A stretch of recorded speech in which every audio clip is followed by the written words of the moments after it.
Jesse Waters thought he could control the narrative, like he always does on Fox News. He interrupted Congresswoman Jasmine Crockett 9 times in 3 minutes, cutting her off every time she tried to speak. But what happened on her 10th attempt to finish a sentence left Waters completely speechless and exposed him as the bully he really is. The studio lights blazed as Waters leaned forward in his chair, that familiar smirk plastered across his face. He had invited Crockett on Jesse Waters' prime time, thinking he'd get another easy target to steamroll. After all, she was just a freshman congresswoman from Texas, and he was the primetime king of Fox News. What could go wrong? But Crockett sat across from him, her dark blazer crisp, her expression calm, but her eyes sharp as daggers. She had done her homework. She knew exactly who Jesse Waters was, and she was ready for his games. Before we dive into this incredible showdown, hit that subscribe button and let me know in the comments where you're watching from. You won't want to miss what happens next, because this is about to get legendary. The tension was already thick when Crockett started her first sentence. She barely got 3 words out before Waters jumped in with his first interruption. "But Congresswoman," he started, cutting her off mid-thought. It was vintage Waters, the same tactic he'd used to dominate hundreds of guests before her. But this time was different. This time, he had picked the wrong opponent. To understand what made this confrontation so explosive, you need to know exactly who these two people are and why this battle mattered so much. At 45 years old, Jesse Waters had built his entire career on interrupting, belittling, and embarrassing his guests. He started as a producer on The O'Reilly Factor, where he learned the art of gotcha journalism by ambushing people on the street with loaded questions.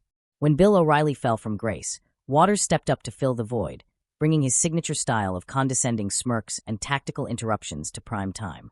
Waters had perfected what media critics called the steamroller technique, a carefully crafted approach to destroying political opponents on live television. He would study Democratic talking points for hours, preparing interrupt triggers that would stop his guests mid-sentence at their most vulnerable moments.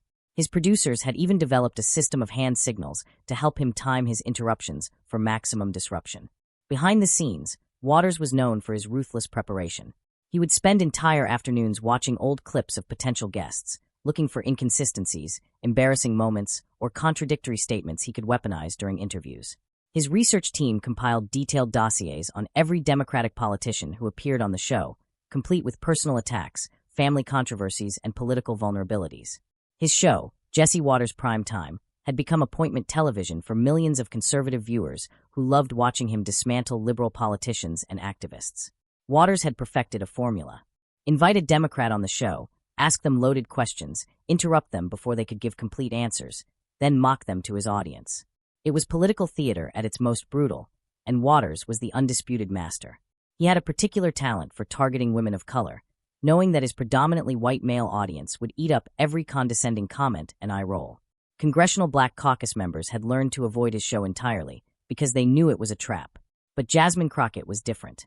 At 43 years old, Jasmine Crockett was everything Waters typically tried to destroy. She was a black woman, a Democrat, and a freshman congresswoman who had already made waves in her short time in Washington. But unlike many politicians who wilted under media pressure, Crockett had been sharpening her verbal skills her entire life. Born and raised in St. Part, Louis, Crockett had earned her law degree and spent years as a civil rights attorney before running for office. She wasn't some political newcomer who stumbled into Congress. She was a trained litigator who knew how to handle hostile opponents. In the courtroom, she had faced down corporate lawyers, corrupt officials, and racist judges. Jesse Waters was just another bully in a suit. What made Crockett particularly dangerous was her preparation. She didn't just show up to interviews hoping for the best. She studied her opponents, researched their tactics, and came armed with facts that could cut through any narrative. She had watched hours of Waters' show, noting his patterns, his favorite interruption points, and his go-to deflection strategies. "Congresswoman Crockett," Waters began, his voice dripping with false politeness, "you've been pushing this radical voting bill that would fundamentally change how America conducts elections. Why do you want to make it easier for people to cheat?" It was a loaded question, designed to put Crockett on the defensive from the start. The word radical was carefully chosen to trigger conservative viewers, while the phrase "make it easier for people to cheat" assumed guilt before she could even respond. This was Waters 101, frame the debate so that any answer would sound defensive. But she had expected this exact approach. She took a breath and began her response. "Jesse, that's not an accurate characterization of the bill. What we're actually trying to do is... But Congresswoman, you can't deny that this bill would eliminate voter ID requirements in many states." Crockett paused, her jaw tightening slightly, but she maintained her composure. Behind the scenes, Waters' producer was giving him a thumbs up through the studio glass. The interruption had come at exactly the right moment, cutting off her attempt to reframe the debate. This was the Fox News playbook working perfectly. If you'd let me finish, I was about to explain that the bill actually strengthens election security by. How does eliminating basic security measures strengthen anything? That doesn't make sense to most Americans. The pattern was already clear. Waters wasn't interested in her answers. He was interested in controlling the narrative through strategic interruptions. His research team had identified the exact phrases that would trigger interruptions. Strengthen election security, voter access, and federal standards were all marked as red flags in his prep notes. But Crockett had seen this playbook before. She tried a different approach, speaking more quickly to get her point across before he could cut her off again. Her legal training had taught her that hostile judges often use similar tactics, and the key was to deliver your strongest points first. The bill creates a federal standard that ensures every eligible American can vote while maintaining the integrity. Federal standard? So you want Washington bureaucrats controlling local elections now? Waters leaned forward as he delivered this interruption. His signature move, designed to appear aggressive and in control. His audience loved this kind of confrontational politics, the sense that their champion was fighting against government overreach. The phrase Washington bureaucrats was focus group tested to trigger maximum outrage among Fox viewers. Crockett's eyes flashed, but she kept her voice steady. Jesse, if you keep interrupting me, your viewers won't actually get to hear the facts about this legislation. This was her first direct challenge to his tactics, and it caught Waters off guard for just a moment. Most guests either wilted under his interruptions or got angry and defensive, playing right into his hands. But Crockett was doing something different. She was calling out his behavior while remaining calm and professional. Waters leaned back in his chair, that trademark smirk growing wider. He was enjoying this. I'm just asking the tough questions that the mainstream media won't ask, Congresswoman. It was his standard deflection, positioning himself as a truth teller while implying that Crockett was used to softball interviews. His production team had coached him to use this line whenever guests pushed back against his tactics. It usually worked to put guests back on the defensive. Then let me answer them, Crockett shot back, her voice gaining an edge. The federal standards would actually prevent the kind of voter suppression we've seen in states like. Voter suppression? Come on, Congresswoman. Requiring ID to vote isn't suppression, it's common sense. The interruptions were coming faster now, and Waters was clearly relishing his dominance. His producers were probably loving the ratings as viewers tuned in to watch another Democratic politician get steamrolled on Fox News. The control room was likely buzzing with excitement as social media metrics showed engagement spiking. But something was changing in Crockett's demeanor. The careful politician's mask was starting to slip, revealing the sharp-tongued litigator underneath. She had been patient, professional, even deferential. But 4 interruptions in, her patience was wearing thin, and her strategic mind was shifting into a different gear. In the courtroom, she had learned that sometimes you had to let opposing counsel hang themselves with their own arrogance before you delivered the knockout punch. Waters was giving her exactly what she needed, a clear pattern of disrespectful behavior that she could use against him. Jesse, in Texas alone, we've documented over 750 polling locations that were closed in predominantly Black and Hispanic neighborhoods. Those are just Democratic talking points. Congresswoman, can you cite actual evidence for those claims? Sounds like you're playing the race card again. Most Americans don't buy these conspiracy theories about voter suppression. Isn't this really about Democrats wanting to win elections? They can't win fairly. By the 9th interruption, something had fundamentally shifted in the studio. Waters was so caught up in his performance, so confident in his ability to dominate the conversation, that he didn't notice the change in Crockett's posture. She was no longer the defensive politician trying to get her message out. She had transformed into something much more dangerous. A prosecutor who had just watched the defendant impeach himself 9 times in a row. The audience at home could feel it too. Social media was already lighting up with people counting the interruptions, tracking Waters' obvious bias, and waiting to see if Crockett would fight back. The hashtag number was starting to trend, with viewers expressing frustration at Waters' obvious disrespect. Crockett sat back in her chair, a slight smile playing at the corners of her mouth. She had let Waters hang himself with his own rope, and now it was time to pull it tight. Her legal instincts told her that the jury in this case, the viewing audience, was ready to hear her closing argument. What happened next would be replayed millions of times across social media and become one of the most devastating takedowns in cable news history. Crockett looked directly into the camera, completely ignoring Waters for a moment, and addressed his audience directly. You know what, Jesse? I want to thank you. Waters blinked, caught off guard by the unexpected response. His prep notes hadn't covered this scenario. Guests were supposed to either crumble under pressure or get angry and defensive, not thank him. His production team was equally confused, with his producer frantically flipping through backup questions in case this went off the rails. Thank me.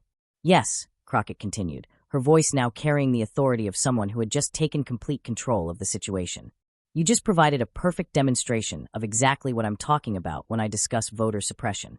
Waters started to interrupt again. It was pure instinct at this point, but Crockett held up her hand. With the confidence of a federal judge, commanding order in her courtroom. The gesture was so authoritative, so unexpected, that Waters actually stopped talking for the first time in the entire interview. For the last 3 minutes, you have interrupted me 9 times. 9 times you have prevented me from completing a single thought, from presenting a single fact, from having my voice heard by your audience.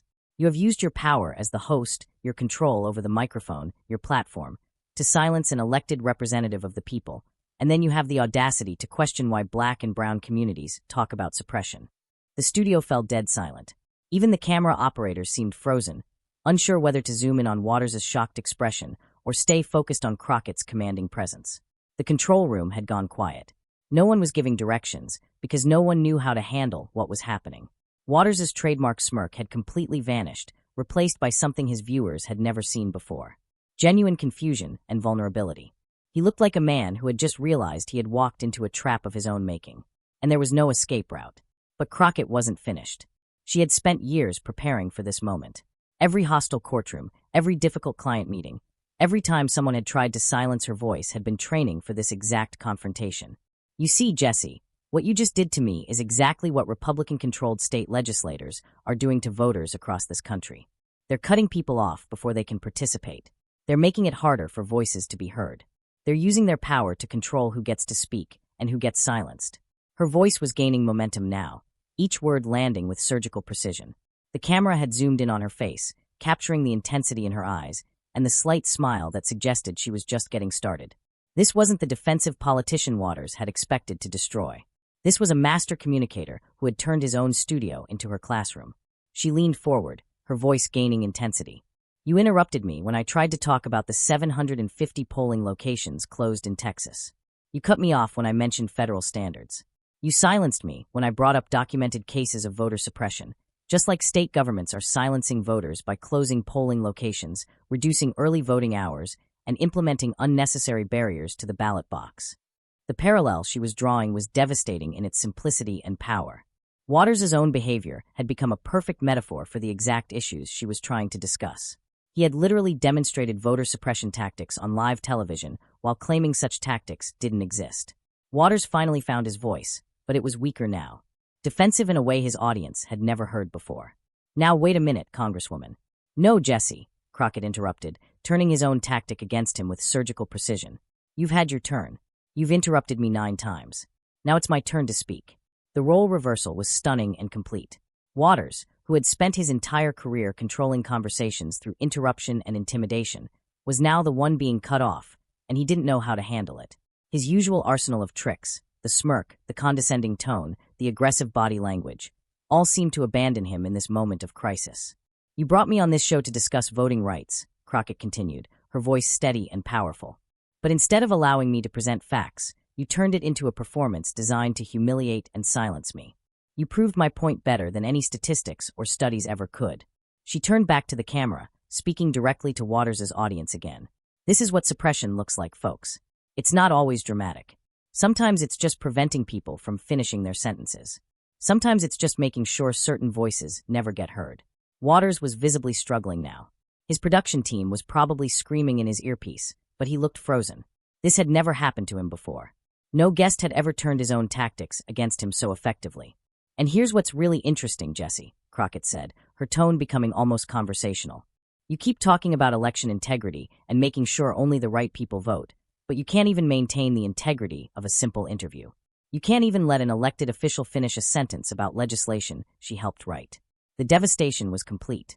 Waters had been exposed not just as a bully, but as a hypocrite who was guilty of the exact behavior he claimed to oppose. He had suppressed Crockett's voice while claiming to care about election integrity. He had silenced an elected representative while positioning himself as a defender of democracy. Social media exploded in real time. The clip of Crockett's 10th sentence, her complete takedown of Waters, was being shared thousands of times per minute. Hashtag LetterSpeak was joined by hashtag Crockett Destroys Waters and hashtag Silence No More. Waters made one last desperate attempt to regain control.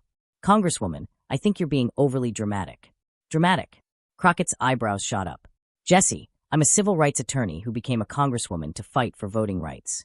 You're a television host who makes millions of dollars interrupting people. Which one of us is being dramatic here? The interview was over. Waters knew it. His producers knew it. And his audience knew it. He had been completely outmaneuvered by someone he had assumed would be an easy target. The immediate aftermath of Crockett's stunning reversal was unlike anything Fox News had experienced in years. Within minutes of the interview ending, social media platforms were flooded with clips, reactions, and analysis of what viewers were already calling one of the most devastating takedowns in cable news history. Twitter erupted first. The hashtag Crockett Destroys Waters reached over 500,000 tweets in the first hour alone. Users were posting side-by-side videos showing Waters interrupting other guests, proving that Crockett's analysis wasn't just about one interview. It was about a pattern of behavior that had gone unchecked for years. One viral tweet from a former Fox News producer read, "I worked at Fox for 5 years. I've never seen Jessie Waters look that defeated. She didn't just beat him, she exposed his entire playbook." Instagram and TikTok exploded with short clips of Crockett's key moments, particularly her line about Waters proving her point about voter suppression. Young activists created memes and graphics highlighting the 9 interruptions, turning Waters' bullying behavior into a teachable moment about media manipulation and voter suppression tactics. The most shared clip was Crockett's direct address to the camera. "This is what suppression looks like, folks." It resonated far beyond political circles, striking a chord with anyone who had ever been talked over, dismissed, or silenced in their own lives. Behind the scenes at Fox News, executives were in full damage control mode. The network had built its brand on hosts dominating liberal guests, but Crockett had flipped the script so completely that Waters looked weak and unprofessional. Internal emails leaked later would reveal that several advertisers immediately reached out with concerns about being associated with the interview. Waters himself seemed shaken by the experience.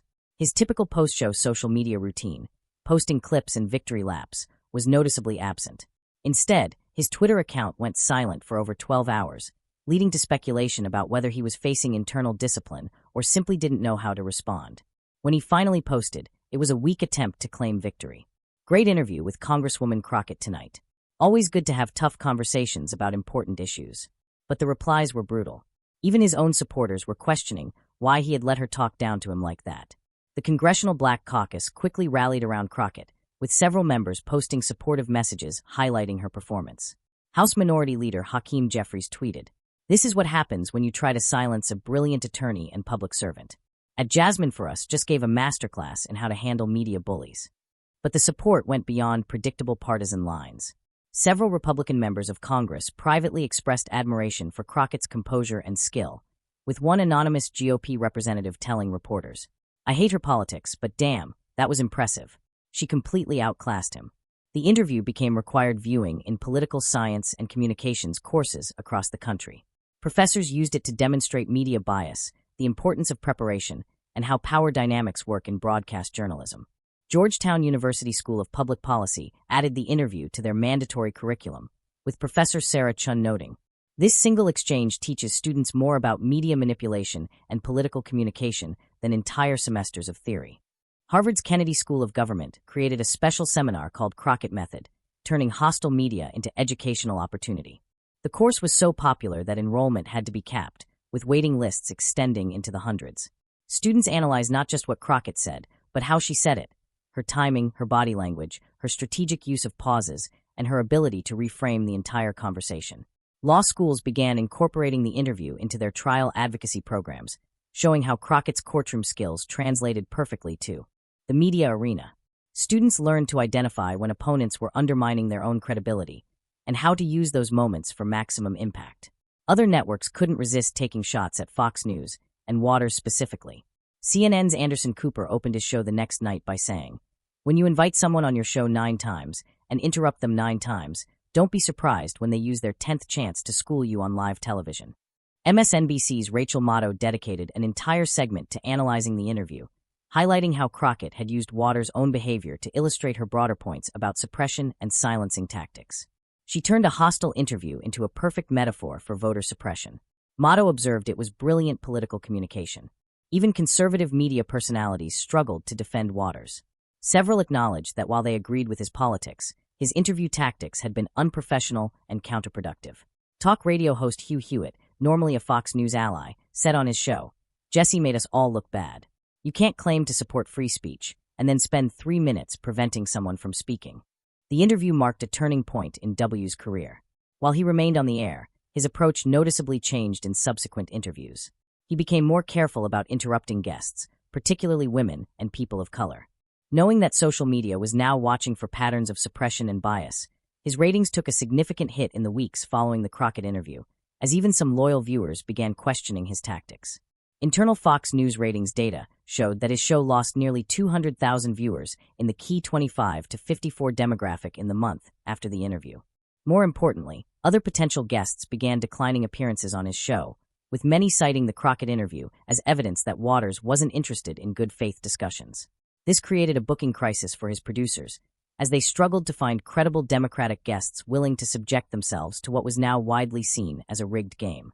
For Crockett, the interview became a career-defining moment that elevated her from a freshman congresswoman to a national political figure. Speaking requests poured in from across the country, with Democratic organizations eager to have her represent their causes. Her fundraising exploded overnight, with small-dollar donations flooding in from supporters who had watched her stand up to Waters. In the 48 hours after the interview, she raised over $2.3 million, more than she had raised in her entire previous quarter. Media training organizations began using clips of Crockett's performance to teach other politicians how to handle hostile interviews. Her technique of turning an interviewer's tactics into a teaching moment became known as the Crockett method among Democratic communication strategists. Beyond politics, the interview sparked conversations about interruption, respect, and power dynamics in workplaces and personal relationships across America. The hashtag #LeatherSpeak evolved into a broader movement, encouraging people to call out interruption and silencing tactics in their own lives. Women's advocacy groups embraced Crockett as a symbol of how to respond to men who try to talk over or dismiss them. Her calm but firm response to Waters became a template for handling workplace bullies and dismissive colleagues. The interview also reignited discussions about media literacy and the importance of recognizing bias and manipulation in news coverage. Educators used the Waters-Crockett exchange to teach students how to identify loaded questions, interruption tactics, and other forms of media manipulation. Perhaps most importantly, Crockett's brilliant connection between Waters' interruption tactics and voter suppression efforts gave the voting rights movement a powerful new metaphor. Activists began using the concept of conversational suppression to explain how marginalized voices are silenced in media and politics. The interview clips became powerful tools for voter education, helping people understand how suppression works, not just through obvious tactics like poll closures, but through subtler methods of silencing and dismissing voices that challenge the status quo. Community organizers reported that showing the Waters-Crockett clips helped voters understand the broader patterns of suppression they faced in their own lives. Civil rights organizations embraced the metaphor immediately. The NAACP tweeted, "When Jasmine Crockett showed how media suppression mirrors voter suppression, she gave us a teaching tool that will educate Americans for years to come." The clip became required viewing at voter registration drives and civic engagement workshops across the country. The Waters-Crockett interview set a new standard for how political figures should handle hostile media appearances. Instead of simply trying to survive the experience, Crockett had shown that prepared, principled politicians could turn the tables on biased hosts and use their platforms to educate the public. Other Democratic politicians began studying her approach, leading to a new generation of media-savvy progressives who refused to be steamrolled by conservative hosts. This shift forced networks like Fox News to reconsider their interview tactics. Knowing that guests were now prepared to fight back effectively, using social media amplification and real-time fact-checking, media training programs across Washington began incorporating the Crockett defense into their curricula, teaching politicians how to identify suppression tactics and turn them into teachable moments. Her approach became a case study in political communication programs at universities nationwide. The interview also highlighted the power of social media to amplify moments of authentic resistance and truth-telling. Crockett's success demonstrated that in the age of viral content, a single powerful moment could reach millions of people and shift entire narratives. Months later, the Waters-Crockett interview continued to be referenced as a watershed moment in American political media. It proved that the era of unopposed media bullying was ending, and that prepared, principled politicians could turn hostile interviews into powerful teaching moments. For Jesse Waters, It served as a humbling reminder that treating guests with respect isn't just good manners, it's good television. His attempt to dominate and humiliate Crockett had backfired spectacularly, making him look petty and unprofessional while elevating her into a national star. For Jasmine Crockett, it launched her into the top tier of Democratic political figures and established her as someone who could stand up to any challenge. She had proven that you don't need to shout or fight dirty to win. Sometimes you just need to be smart, prepared, and patient enough to let your opponent defeat themselves. The interview became a perfect case study in how power dynamics can shift in an instant when someone refuses to accept the role they've been assigned. Waters had cast Crockett as his victim, but she had rewritten the script and turned him into an unwitting demonstration of everything wrong with modern political media.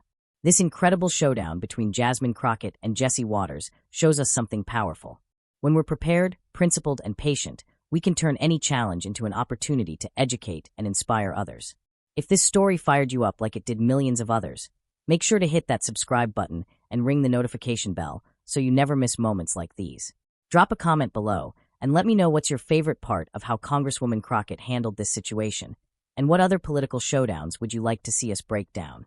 Remember, in a world where bullies think they can silence important voices, sometimes the most powerful response is to stay calm, stay smart, and let them prove your point for you. Jasmine Crockett didn't just win an argument. She gave us all a masterclass in how to stand up to power with grace and intelligence. Don't forget to share this video with anyone who needs to see what real strength looks like. Because when we support voices like Congresswoman Crockett, we're supporting democracy itself. See you in the next breakdown, where we'll dive into another moment when truth conquered bullying on live television.